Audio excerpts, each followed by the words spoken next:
बच्चे तो अबोध होते हैं, अज्ञानी होते हैं, नहीं जानते, इसलिए उसे सिखलाना चाहिए।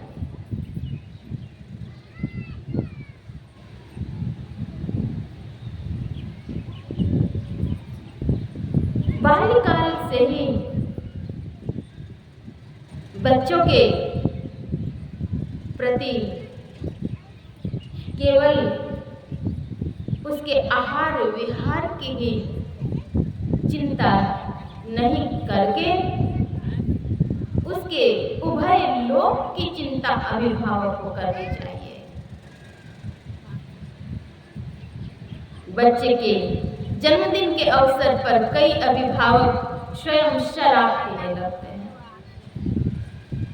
स्वयं मुर्गा मांस मछली आदि का भक्षण करने लगते हैं।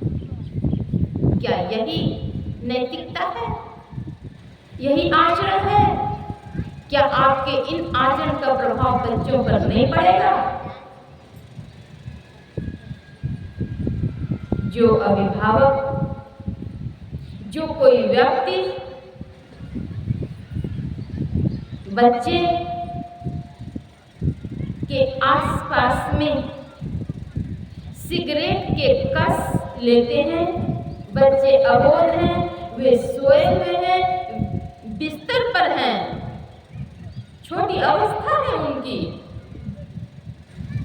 उस वक्त वे तो कुछ बोल भी नहीं पा रहे हैं,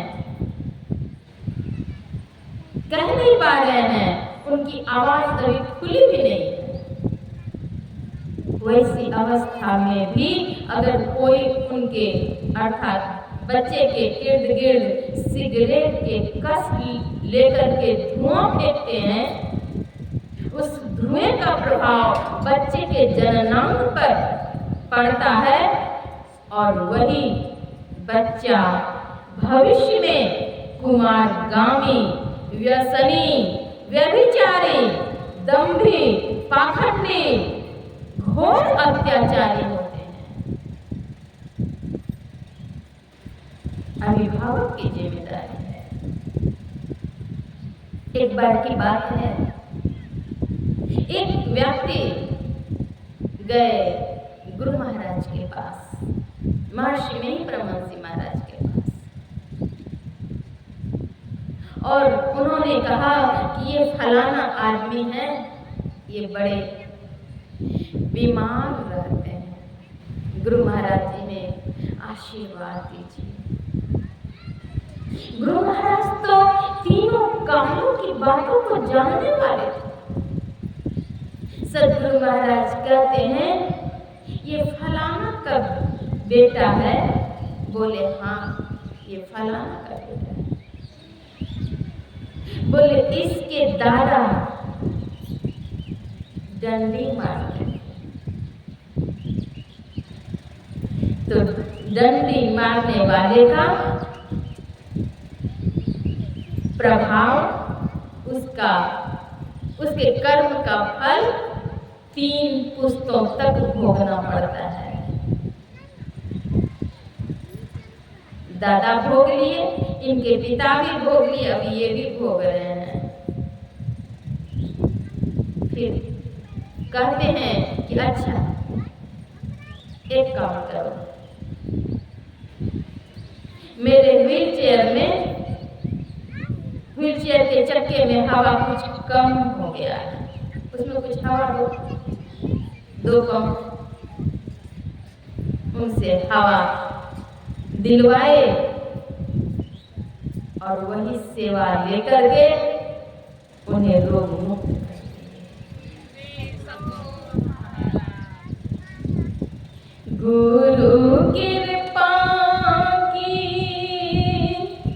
कीमत नहीं, मिटल 84 के फेर धन धन धान्य बाबा देवी साहब सदगुरु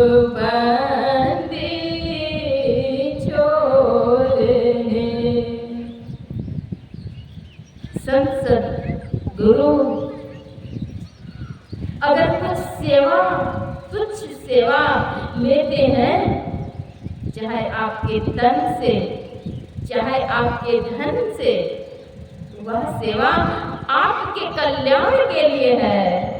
गुरु महाराज को क्या चाहिए? संत कुछ लेते नहीं, संत निष्दिन देते ही रहते हैं। साचो उपदेश देत, भले भाले सीख देत, समता सुबुद्धि देत, कुमति हरत है, ज्ञान देत ध्यान देत, आत्म विचार देत, आत्म विचार देत, प्रेम को प्रतीति देत, अभरा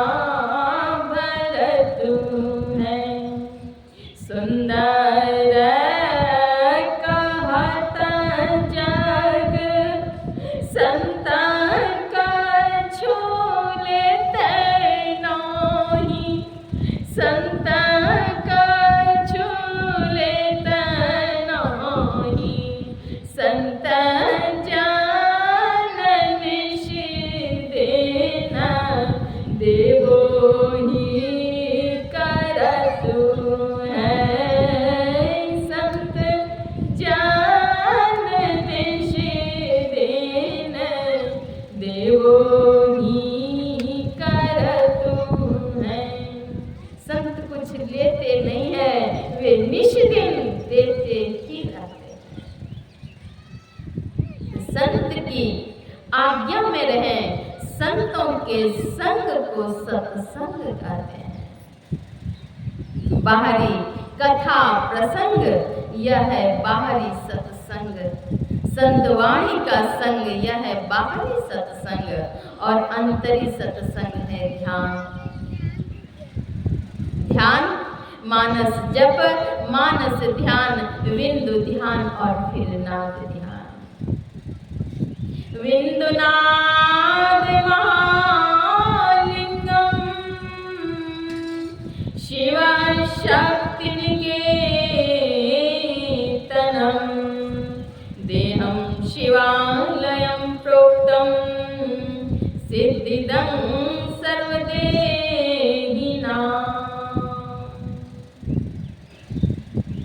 विंदुनाद महालिंग है, शिव शक्ति का घर है।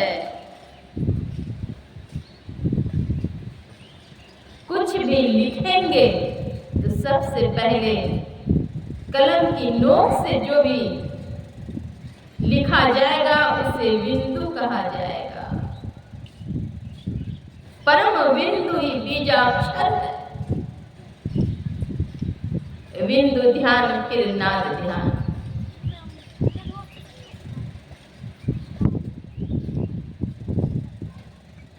बिंदु ध्यान को संतों ने सुख मना ध्यान भी कहा। सुख मन के झीना नाल से, अमृत की धारा बही रही, मीन सूरत धार धरे, भाठा से सीरा चढ़ी रही, उस नाल का झीना दुआरा, गुरु तुझे देंगे बता, गुरु तुझे देंगे बता, दो नैन नासा मति सन्मुख, सोई अग्रदर ले लही। जब सुख मन में ध्यान करेंगे, सुषुम्ना ध्यान करेंगे तो क्या होगा? तम फटे ज्योति भरे काश का तू सैर कर, शब्द अनहद नाल से धुन सतल सतपद को गई। अनहद शब्द मिलेगा, फिर अनाहत शब्द भी मिलेगा, और वही अनाहत शब्द से परम प्रभु परमात्मा में जा मिलेंगे। नादानुसंधान नमोस्तु तुभ्यं, त्वां मन्मये तत्पदं लयानां। भवत्प्रसादात् पद, नाद ही सर्वश्रेष्ठ साधन है, नाद की साधना। लेकिन नाद की साधना ऐसे नहीं होगी, इसके पहले की साधना करनी होगी मानस जप, मानस ध्यान और बिंदु ध्यान, तभी आगे के साधन होंगे। इन साधना चतुष्टय को करके और तभी सिद्धावस्था की प्राप्ति हो सकती है। यह काम मनुष्य की देह में ही होगा। नर समान नहीं कब नीव देही, मनुष्य तन के समान दूसरा शरीर ही नहीं है। सर्वश्रेष्ठ देह है मनुष्य की देह। मानव तन में ही भगवत भजन होगा, और भगवत भजन करके ही अपने जीवन को सफल और सार्थक कर सकते हैं। इहलोक और परलोक को सुखमय बनाने के लिए, परम शांति की प्राप्ति के लिए सर्वश्रेष्ठ साधन है सत्संग। इड़ा भगवती गंगा पिंगला यमुना नदी, इड़ा पिंगलयोर मध्य सुषुम्ना च सरस्वती। इड़ा और पिंगला के मध्य में ही सुषुम्ना है, सुषुम्ना के साधन। बच्चों के जन्मदिन के अवसर पर ये सत्संग आयोजित हैं। जन्मोत्सव पर, जन्मदिन नहीं जन्मोत्सव पर श्री नरसिंह साहब संत मत सत्संग में अच्छी श्रद्धा रखते हैं। 4 लक्ष्मी तो इन्हें पहले से थी ही, और इसके बाद इन्हें पौत्र पुत्र रत्न की प्राप्ति हुई है। तो और इस पुत्र रत्न की प्राप्ति के अवसर पर उन्होंने एक महायज्ञ सत्संग यज्ञ आयोजित किए हैं। इससे बच्चे के जीवन पर सकारात्मक ऊर्जा तो मिलेगी ही, उसके जीवन अच्छे होंगे। सत्संग से शांति मिलती है, शांति सत्संग से ही प्राप्त हो सकती है। इसके लिए और कोई उपाय नहीं है। बाह्य संसार में कितना भी भ्रमण कर लें, पूजा सेवा नेम व्रत गुड़ियन का सा खेल, जब लगती पर से नहीं तब लग संशय मेल। पूजा सेवा नेम व्रत जो भी हैं ये बाह्याचार हैं, गुड्डे गुड्डी के खेल के समान है। इससे आत्मज्ञान नहीं होगा, परमात्मा नहीं मिलेंगे, एकाकार की स्थिति नहीं होगी। सत्संग यज्ञ सर्वश्रेष्ठ यज्ञ है। बच्चों के जीवन में इससे अवश्य ही लाभ मिलेगा। सकारात्मक ऊर्जा मिलेगी, सात्विक ऊर्जा मिलेगी और उसे भी लाभ होगा, परिजन को भी लाभ होगा और समाज में जहाँ तक आवाज जा रही है सर्वत्र सकारात्मक ऊर्जा मिलेगी, मिल रही है। मैं सुखमय भविष्य की कामना करती हूँ, मंगलमय जीवन की कामना करती हूँ। बच्चे दीर्घायु हों, पुण्यवान हों, मातृपितृ भक्त हों, समाज भक्त, देशभक्त बने, चिरायु हों। इन्हीं शुभकामनाओं के साथ मैं अपनी वाणी में विराम दे रही हूँ। श्री सद्गुरु महाराज की जय।